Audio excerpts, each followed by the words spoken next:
The age of divine feminine reign and rule is in full effect. And it's about to take the world by storm in such a way that it'll almost seem like it happened overnight.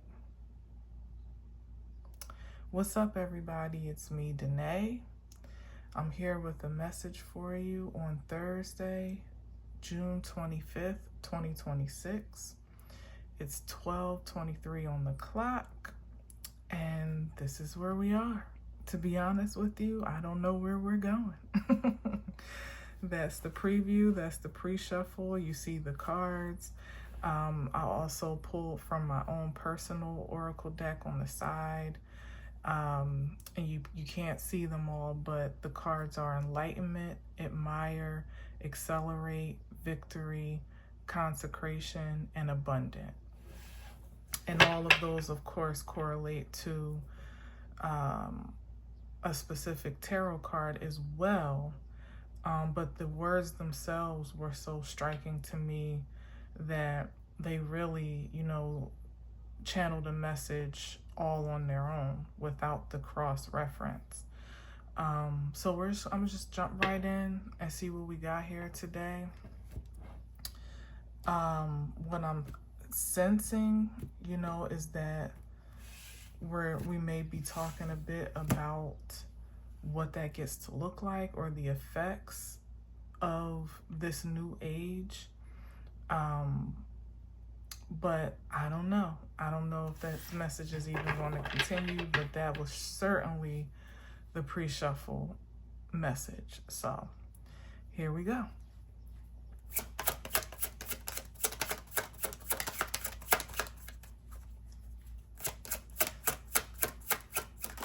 Oh, well, alrighty, World card. Oh my goodness. Wheel of Fortune.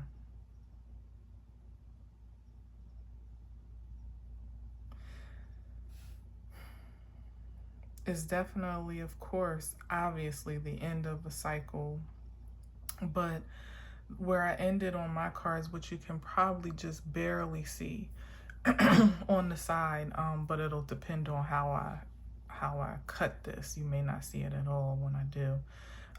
Abundant was the card on the bottom of the deck, and that's one of the effects that I was channeling, of an age of divine feminine reign.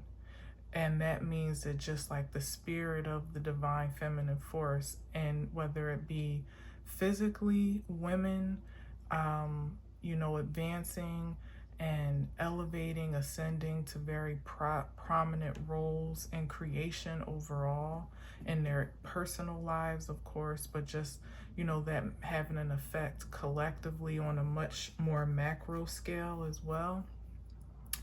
And or also that rise of force within all of creation to be, the balancing effect of what has been, of course, very patriarchally driven, if that's the word. So that could be within the man having more of a sensitivity and a reverence for your feminine side and your feminine polarity, and of course where it is usually innate in the female energy in the woman, it's also been quite suppressed and depreciated over time and resisted. So there's a rebalancing of that as well, to lean more into those frequencies that may have been suppressed, depressed, or deactivated in some ways. But overall, the effects of it is definitely the term that I was getting just as I was about to push record is a righteous renaissance is what I was getting. And that is not holistically religious because of the word righteous, but it's just something about there being a more of a collective focus on being activated and asserted in your most supreme identity that you possibly can, you know, that you have the ability and the will to perceive and conceive of. And again, as I said, with that will come along a new era of something that's far more fluid, more fertile, prosperous. Again, abundant is definitely the word, the overarching word here. And as I said in the very beginning, it's going to feel like almost like a day to night or night to day, whichever makes sense to you, change from how life as usual did commence to something that we can recognize and acknowledge is quite different, but also feels organic and natural at the same time. Like, although the shift will be very distinct, it'll also be, what's the word? It'll feel like, for the most part, of course, not so much for those that may be most resistant, but for the most part, it'll just feel right. You know, like it'll feel like, like a breath of fresh air, like this is where we should have been all along, or this is what we were missing, or this was the void, or this was the arrival, you know,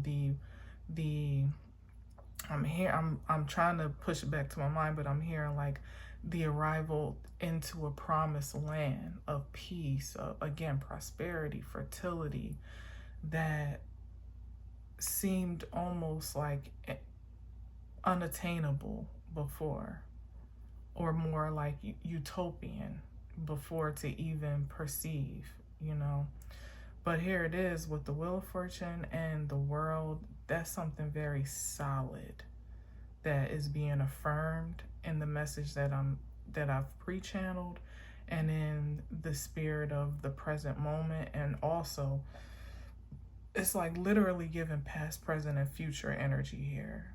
You know, something that was always destined and fated to be by divine order. It just took a while to get there, you know, or for that wheel to get back around to that point of realization that the divine may have had in mind all along, or perhaps back around to a time that existed before, of course, that most of us consciously don't have a point of reference or recollection of. So there's that as well, because both of these are circles and cycles.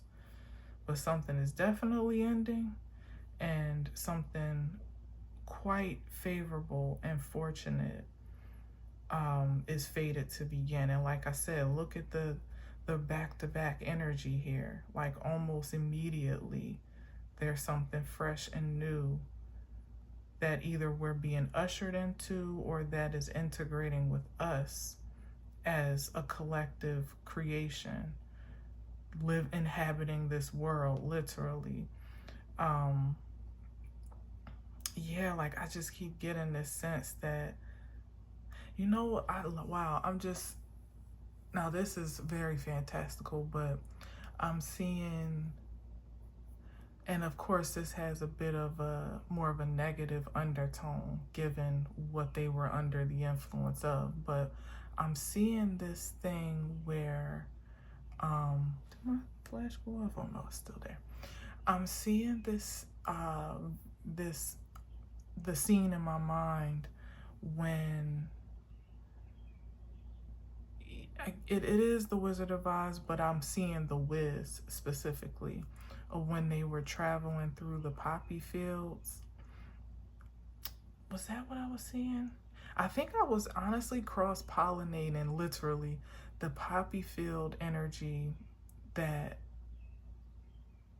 the crew was having, Dorothy and the gang, where it was almost euphoric, you know, like a high. And also I was also seeing the scene of when they made it to Oz as well, and there was like this, there almost seemed to be like a trance over the people of Oz, and that all the different colors, you know, the wizard was pulling the strings, of course, and projecting all of these commands, and they were following suit.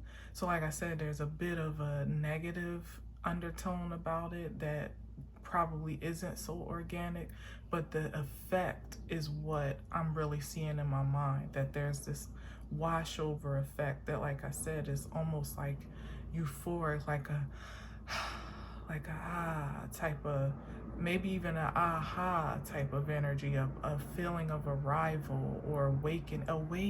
Oh, okay. Yeah, like mass awakening. But I feel like it's gonna feel good. It's gonna feel good. It feels like relief. All right, let's see what we got here. Oh, you hear that horn? Confirmation.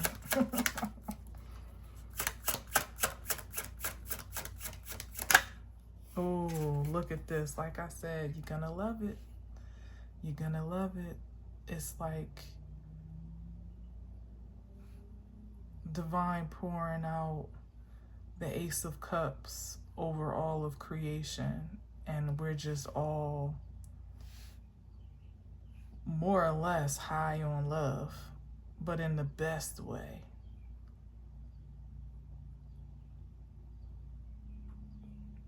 Like fully saturated, where it literally is just, it consumes you. It pours, it seeps out of your speech, out of your intentions, your actions, and the way that people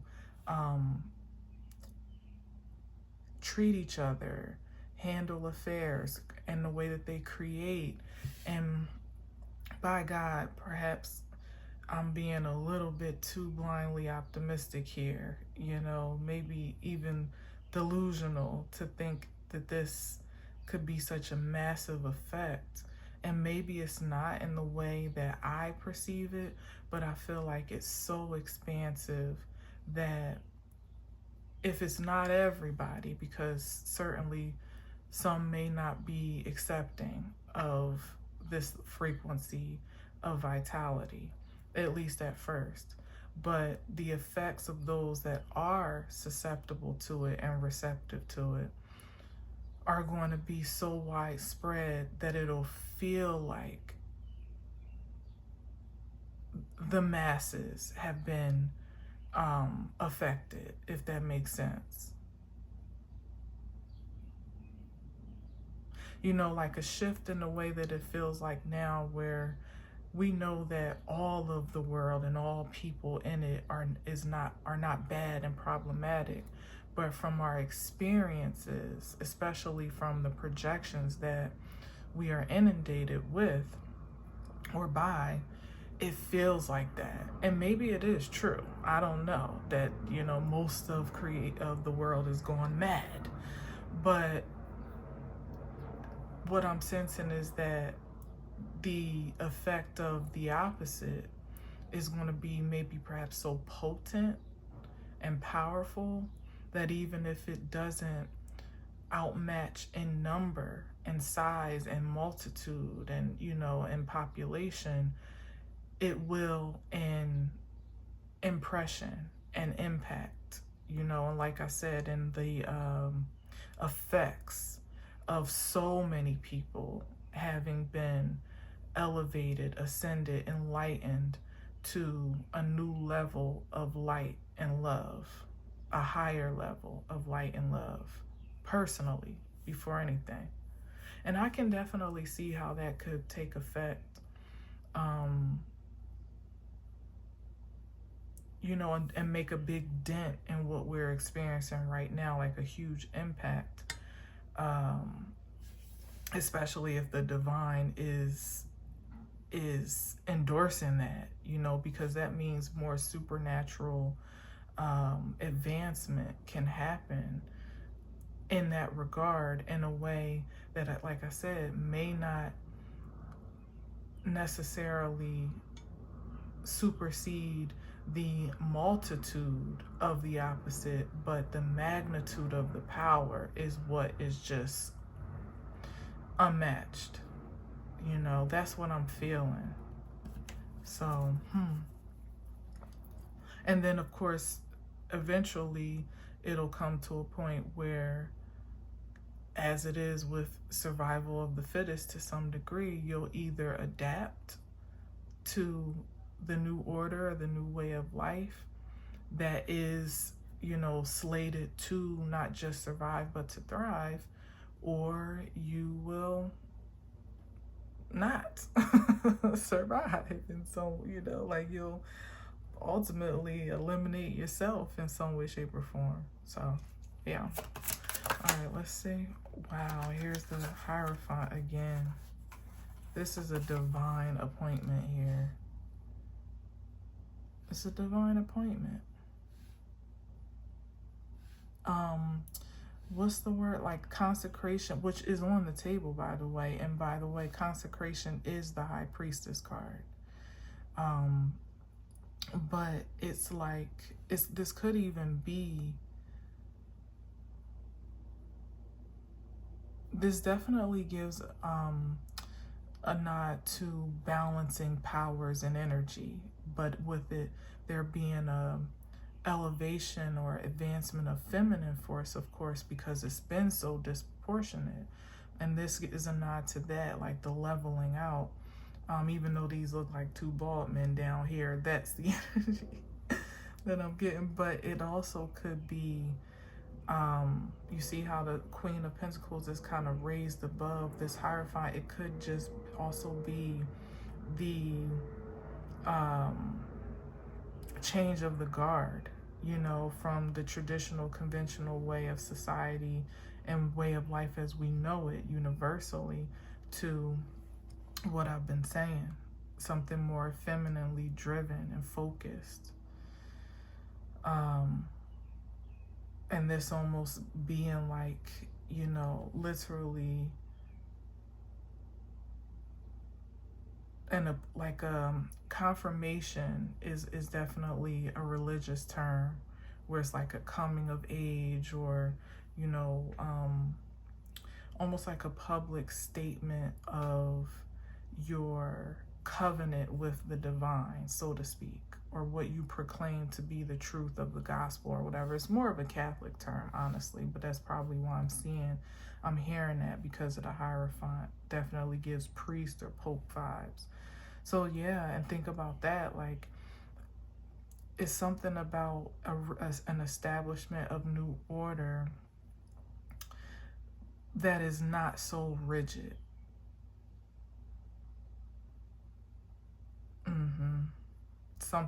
Something much more fluid, much more graceful.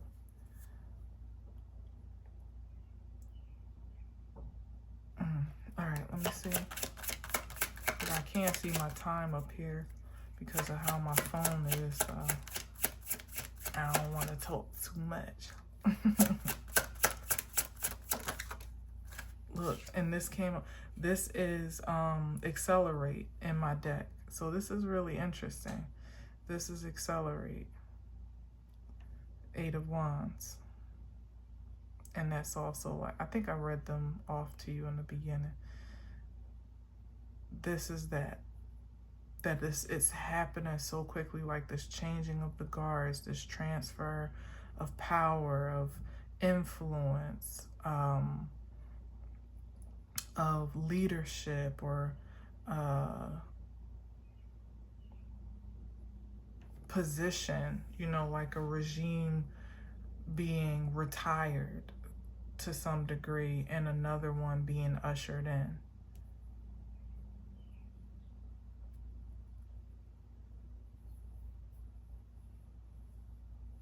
And one thing about it, you know, because again, this is not to exclude the masculine force or to be divisive between the two, because we are a collective power, indeed. even within our own being. But one thing about it is that, now I hope, history doesn't prove this wrong, but feminine energy usually is much more inclusive. So what I'm thinking is, it's like you could have a feminine come into power or into a certain position of authority or whatever, and you most likely are not going to have her be on the men eaters club or the male hate train per se. There's usually a lot more cooperation and collaboration that is embraced when you have a feminine in power or that has particular influence. Then it has been, or it's grown to be, with a more patriarchal world ultimately, where women have kind of had to fight for a spot, fight for a place to be heard, to be taken seriously. And it could even just be experience and time itself that has balanced those scales, as well, where we're not so far removed from that oppression and depression and suppression that you could actually, know how it feels to be treated that way or to be discarded that way, and you wouldn't want to perpetuate what you've experienced. So it could work that way, just practically, natural order of things. But I just feel like energetically, women don't prove to have don't usually prove to have that same energy of divisiveness toward or about men, sharing spaces with men or power with men, that men have had about women, so that's why I'm saying it's like there generally is no fear of like female dominance becoming, unruly or tyrannical in the way that masculine dominance has in some ways become, because we're just not really wired like that, thankfully, which is why, as it's written in the text, the Bible, God looked at Adam and said, it's not good that you should be walking around here by yourself. You need some other influence to, keep you in balance, keep you in line. And that may or may not have been the ideal, but that's my interpretation. And again, what does that do but restore, like I was saying before, restore the original balance, the original order, even the one of which has been distorted in that story alone, that we may or may not know, or be privy to enlightenment of, how the original plan of creation really went, for real, you know what I mean? So look at this, y'all. Look at this. Now, to be fair, this is technically a man in this picture, but I always see it as a woman and have always seen it as a woman before I actually took the time to look at the guide. But I've always seen this as a feminine energy personally. And so with that in mind, it could be androgynous, or asexual. That's probably not the right word, but you get what I mean, where it's a representation of either one, where everyone gets to win on account of this advancement of power being rightfully balanced, or righteously balanced, I should say, in a way that is beneficial for all, that literally is fair and just. Here it is, that energy of success and accelerated success, once again, victory, acknowledgement for accomplishments, recognition, feeling, it feels like a finally, that, like, I don't know how to say that, but it just feels like a finally, like something to show for your labor, your efforts, your hard work, your long suffering, your faith, your fortitude, and for the feminine energy generally, it is and has been hard to come by, and it's been so in doses and breadcrumbs and things, like, sparingly, let's say, and also hard to maintain at any equilibrium. I know especially if you're a woman. Without some man coming to toss up the balance or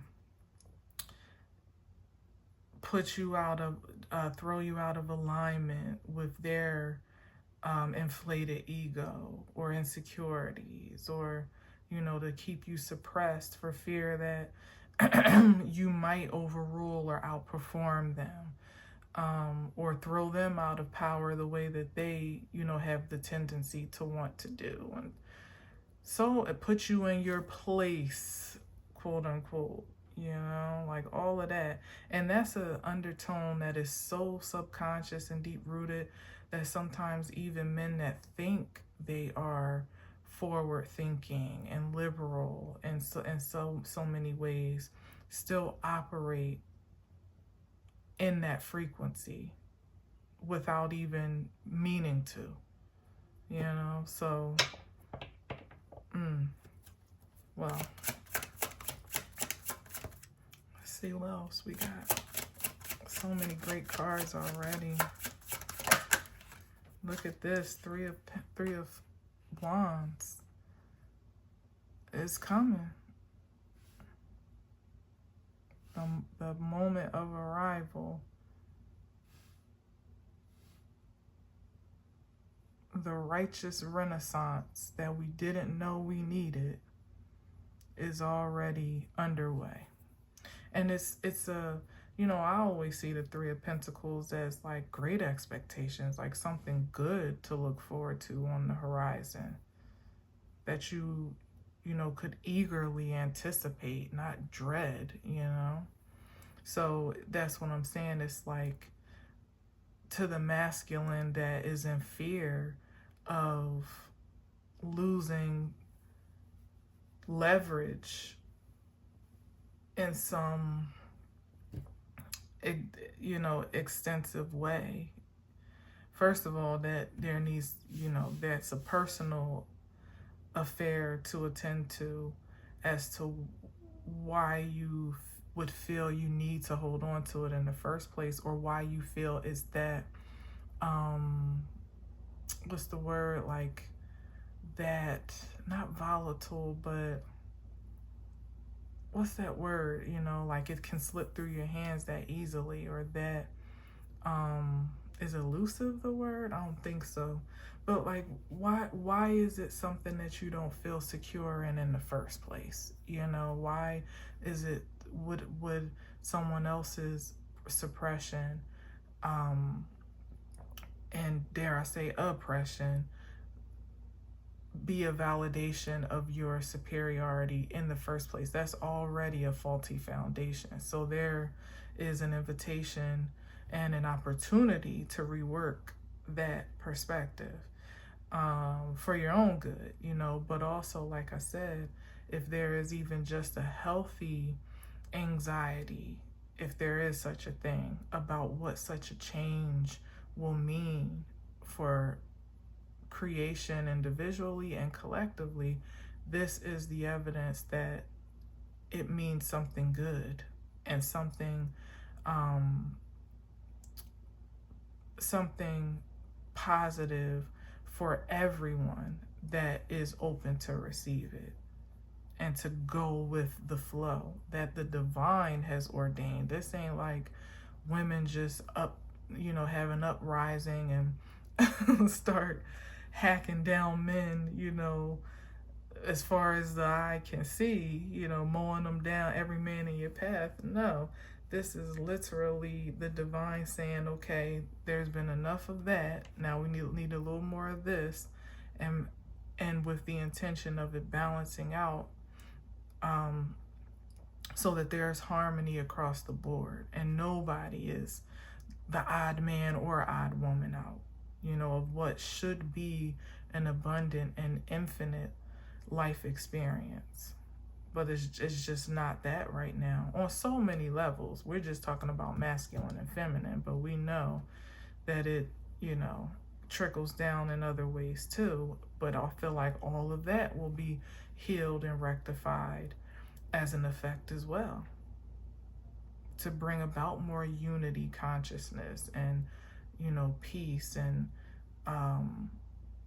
collaborative effort, did I say collective consciousness? Or create a collective creative consciousness that is not just preserving of the realm we all inhabit, but that is prospering of it at this point. Because the way that we were headed, it definitely wasn't preservation. The evidence of that in the natural sense is global warming, and the effects thereof. Just that simple and plain, but so many more. So it's like a new wave of consciousness, a righteous renaissance is in order for the preservation and prosperity of creation and the world that we inhabit, the universe that we clearly have some deep effect in or on, There's something about what happens here in the world has like a resounding effect throughout the universe.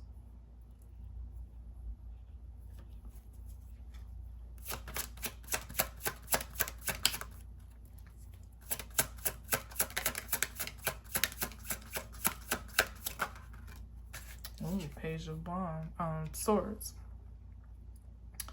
Yeah, and it'll be something new to learn and adjust to, and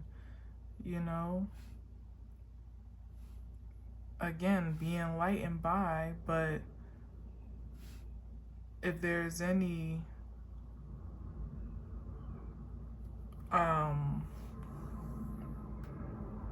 starting position to take, I suppose it would be one of the Page of Swords, to kind of just lead with open curiosity, to be teachable, to be adaptable, to be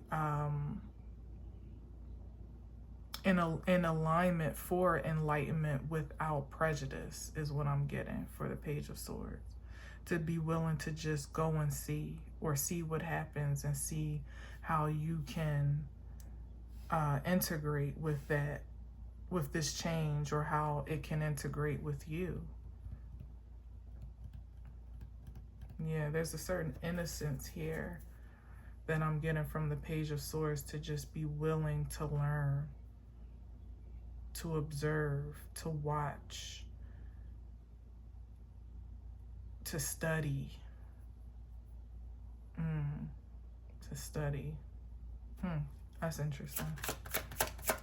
All right, let's see here. All right, a couple more and then I'm out.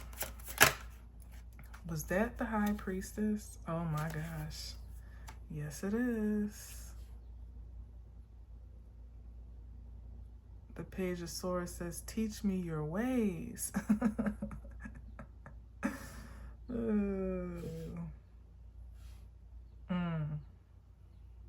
And that could be the exchange as well, of energy and power to transfer. Is just kind of like almost a humbling of masculine energy, not in a degrading way, but really just, being organically humble to say, okay, let's try it this way, or how do you do that, or how can I how can I what's the word, not activate, but how can I keep want to say activate or implicate, but like take what you do and apply, like apply your wisdom, your knowledge, your skills to my life, you know, for the purposes of creating that same sense of prosperity, you know. And by the way, I think I did say that consecration was the high priestess. Maybe I didn't. But yeah, consecration is the high priestess. And anything else come up here? Accelerate. Victory. What's victory again? Dang. I had all of them. I knew all of them before I put my book away. Victory. Oh, the chariot. The chariot. That's victory. Yeah, I'm pretty sure. Yeah, that's victory. So anyway, yeah, it's just, and honestly, that's how we do become more of a cohesive creation again, by a masculine energy being willing to be teachable, to be impressionable, to be inspired. Maybe not to adapt all of the ways of a feminine energy, because we are polarities for a reason, but to absorb some of that wisdom and apply it appropriately, you know. What's that? Oh, not the tower. Well, I mean, this just could be, like I said, the fall of what is in place as we speak, and it finally, you know, crumbling to the ground to never be rebuilt in that way again, you know. Because we've had, like, think about it, even the feminist movement, right, back in the 60s, 70s, and this women's suffrage movement even farther back than that. There have been moments when the feminine force as a collective has risen, has seemed to be on a ascended trajectory. And some strides have been made, of course, on account of those errors. But it always seems to still leave enough of the old foundation for the archaic regime to build upon, you know, or to build on top of their heads, you know, and in some cases throw them out of the tower. So it seems like the old is being completely cleared away, like wiped away, you know, the aspects of it that are truly unproductive and that are anti-prosperity, you know, and don't really yield fruit, you know, that is really being cleared. So it may cause a bit of a shakeup, especially again amongst those that are resistant to change at all, especially of this magnitude. So this could be that fate here, where, you know, you may find yourself on a path that is scheduled for destruction, or in the way of destruction, if you are refusing to move aside, or restructure, or reroute, you know. But again, it's not for punishment's sake, it's for prosperity purposes, because like I said, we can't have any remnants of the old anymore, because it's too easy to build upon it. So like I was saying, you had the women's suffrage, you had the feminist movement, and yeah, of course there may have been some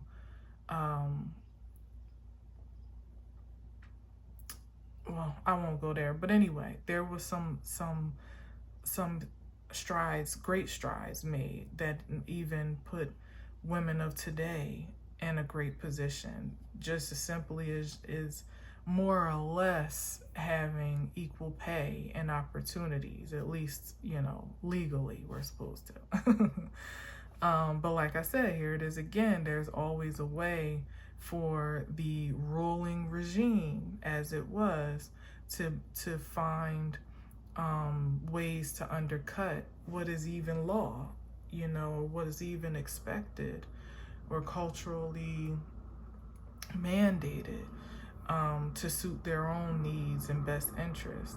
So something about that is being obliterated to the point of no return and no rebuilding. So that means that if you even got 1 foot in that tower, you're gonna get your toes burnt. So it's why it's only making sense to be submissive to this new way, and in a way that is, again, not degrading or humiliating, but I don't know what you could call it, just smart, I guess, like just seeing the signs of the time, seeing where creation is going and wanting to be in alignment with that flow and not against it. And in the past, maybe being against hasn't been so bad, and people have been able to edge out their own path going against the grain of what the divine is orchestrating. But I'm telling you that this ain't the season or the time or the era or the place for that. You're either going to get with it or you're going to get lost eventually. And how that'll look is like, you might not literally get burnt up, but the things that you value in your life will either they'll come to a screeching halt. You won't be able to expand or grow, profit the way that you may prosper, the way that you may have been before. And then you may also take a lot of losses, a lot of hits, again, in the areas that matter most to you. And that's also a fated effect, because the divine is trying to establish a very unique reality of existence now. And I feel like the grace of abstinence is, like I said, it's not like you'll immediately, well, I don't know, but I can imagine it's not like you'll immediately be smited off the earth or anything like that, but you'll just see the adverse effects in your waking life in a way that, like I said, it'll either force you to adapt, or if you're going to be stubborn to keep going, then eventually you'll exhaust yourself or exhaust your resources, or any possibilities of prosperity that were once open to you will be lost, just like that. Because if it's not adding to the productivity of this age of righteous renaissance, as I see it, then it's waste. It's trash. Like, I feel like the era of resistance for righteousness' sake, where those things that were against you, God ultimately used for good to groom you, to strengthen you, to mold you and shape you into this supreme energy, or at least on your way to it, that you may not have been so otherwise. I feel like that era maybe that's what's coming to a close. Like, we don't need that no more. Your services, what Shawnee O'Neal say? Thank you for your services. Or your services are no longer needed, something like that. We don't need that no more. That's done its due diligence. And in some ways, the residue of it that still lingers, where some have not quite resolved, you know, their shadows and things of that nature, or even acknowledge such just yet, let alone accept it and maybe even release things. It'll still be an active effect individually where necessary, but the overarching um what do you call it, like influence, you know, of power for in that regard, where, like I said, it almost feels like that is the overruling of the universe, or at least of the earth. Unrighteousness and resistance and conflict and chaos and so on and so forth. Um, those are the things that have done that they still have a job and have an effect to do until they don't anymore, but they no longer have authority. They may have influence, but they don't, that force no longer has authority and just, you know, lead way to just wreak havoc anymore. Like, no, we're done with that. So anything that is in alignment with that will face a wrath of some sort, again, for the purposes of transformation. And here it is, consecration, ultimately, by choice, if you decide to, or elimination. Like, that's as simple as that. Like, these two people falling out the tower are either going to be caught by grace, by some, you know, divine intervention or miracle of sorts, or they're going to fall to their demise. Those are the only two outcomes. And I'm going to share this because I just got a vision as well. I had seen something when I was putting away my intuitive Kev deck from yesterday. I saw, like,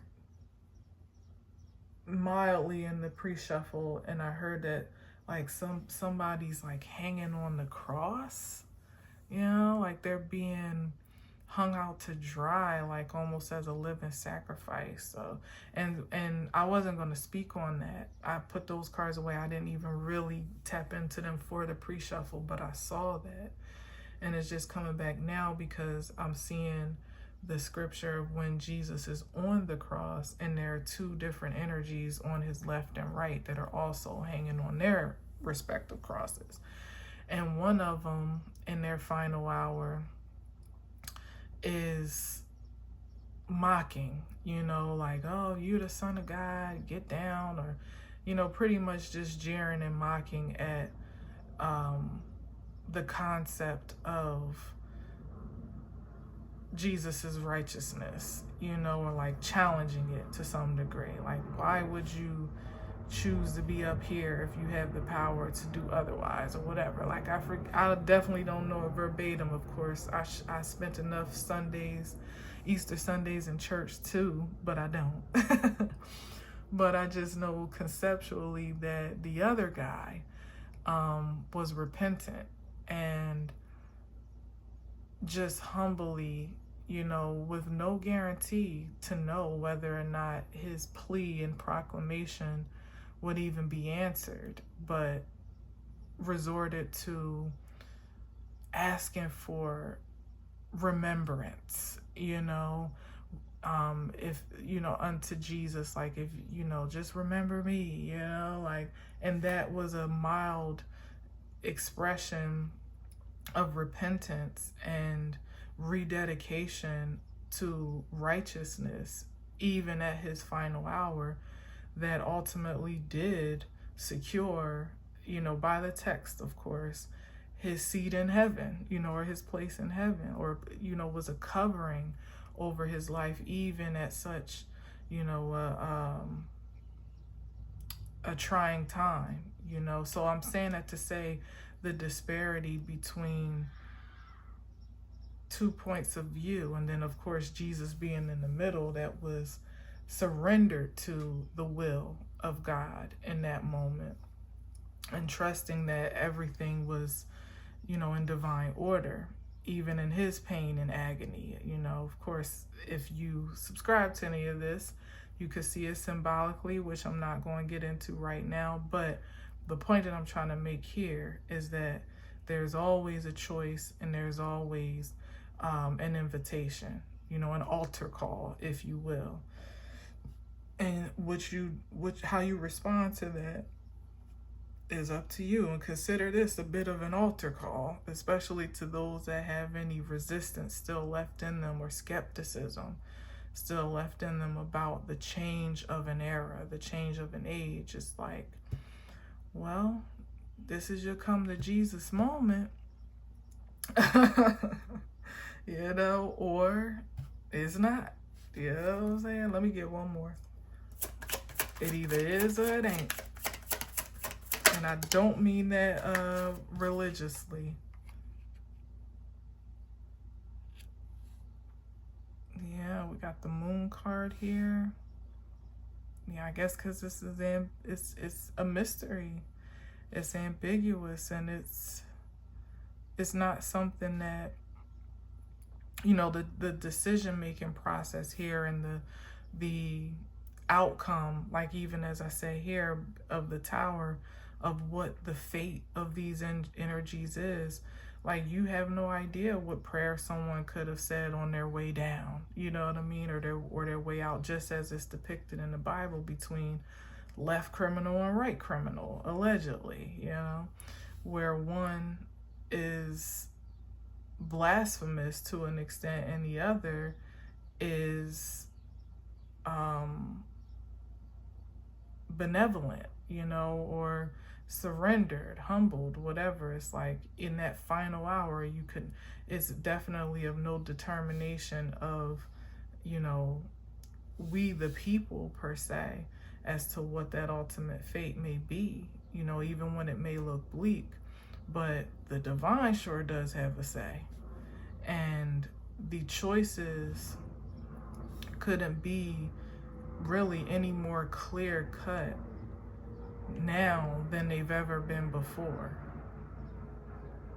You're either going to be committed to walking a righteous path, and by that meaning just walking in integrity and in your personal truth, or you're not. There really is no in between, quite honestly. It's either yay or nay. Now, what that gets to look like, that so-called righteous path, is unique, that no one else can dictate for you. But as I said, and that's the mystery, right? And no one else can judge how you get there. Some go easy and some go the hard way. And to some degree, we all go the hard way, because it's not innate to us conditionally to follow that path. You got to go through a lot of things, even with the best intentions and the purest heart, more or less, to finally find your footing. But for all intents and purposes of this or that,